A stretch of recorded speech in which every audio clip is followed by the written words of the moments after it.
lagi nyo lang po kaming i-follow sa Facebook po namin and sa Instagram. Andun po yung mga future upcoming events. Kaya ngayon din po nananawagan kami sa inyo. Sana sa London makapag-perform. Malay nyo, no? Malay natin. Kasi at the moment, talagang parami na ng parami yung listeners natin dito sa Cyber Pinoy Radio. And we have reached the 5th year of our existence, di ba? Dito sa congratulations po. Yan. Okay, so any more last message like inspirational message or advice sa ating mga tagapakinig about anything na you want to say? Sige po. Kahit isa-isa po para mas maganda. And then pakilala din po kayo para alam po namin kung sino nagsasalita. Ako po sa Irene, ayan. Gusto ko pong sabihin lang po sa mga katulad po namin na meron pong mga pangarap sa buhay. Hindi man po sa pag-awit or sa iba pong field, pero gusto po namin i-share sa inyo na wag lang po tayong i-give up and just pray and believe. Maniwala lang po tayo kay Lord na lahat po ng mga bagay merong perfect time. Ayan. Ayun po. Ikaw naman. As ako naman po si Selena, para po sa akin, sa mga nangangarap po, wag po tayo muna ng pag-asa. Yun nga po sabi po ni Ate Irene. And, nawala po yung nagsasalita. dito kasi po siya. Ayan. Siya pala yung And nag-ahawa. makinig po tayo palagi sa ating mga magulang. Yes, katulad po ng ginagawa po namin. Yes, wag po tayo maging pasaway. And lagi lang po tayong mag-pray kay God. Sino po ba yung Sino Ako po po, ba yung Almira, siguro po as eldest sa grupo po namin, lagi po lang, itong mga kapatid ko lagi nagsasabi, ate ano ba, give up na ba tayo or hindi?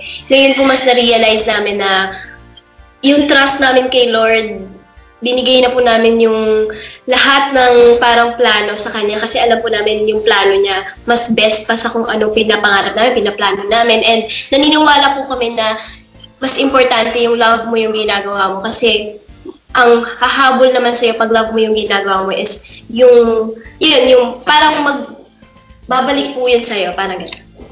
Okay. Hello po, ako po si Maylin. And the winner. Si Maylin. And si Maylin po, last but not least. Ano ba? And kung ano po yung love mong gawin, i-enjoy Go lang. for it. Yes. Yan. And meron po akong i-add. Ako po si Selena.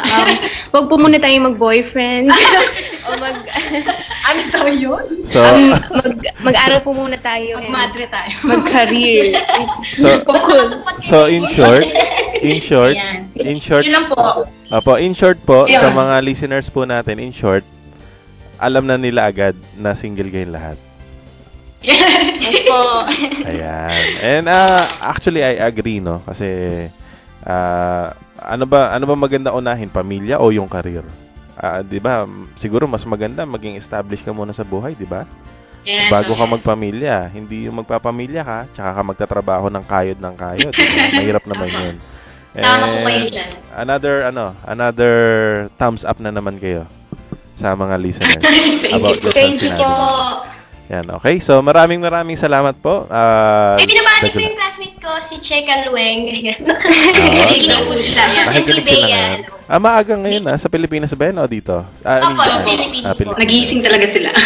Wow. At kay Tita Monique po, Tita Monique, we miss you. Okay. Yan. So, salamat po ng maraming salamat sa inyong pagpapa-unlock ng DJ Brand. Okay, so Next time po ulit. Next time po ulit, loobin ng Diyos. Actually, mamaya, after po ng program ko, maybe in half an hour, tapos na yung program ko, may I just speak to you, guys, para sa ating, yung recording natin or something. Yeah? Okay. So, I'll just contact you after my show and then, hopefully, nandiyan pa rin kayong lahat.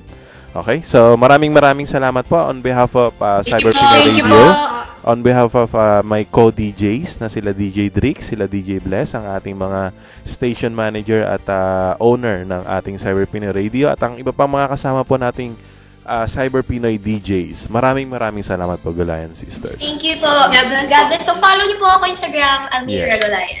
Almira Gulayan. At yung iba... Tita Gina!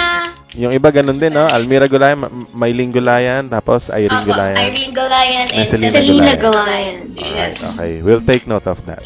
Okay. So maraming salamat pong muli and have Thank a you good po. day. God bless. Okay, good night.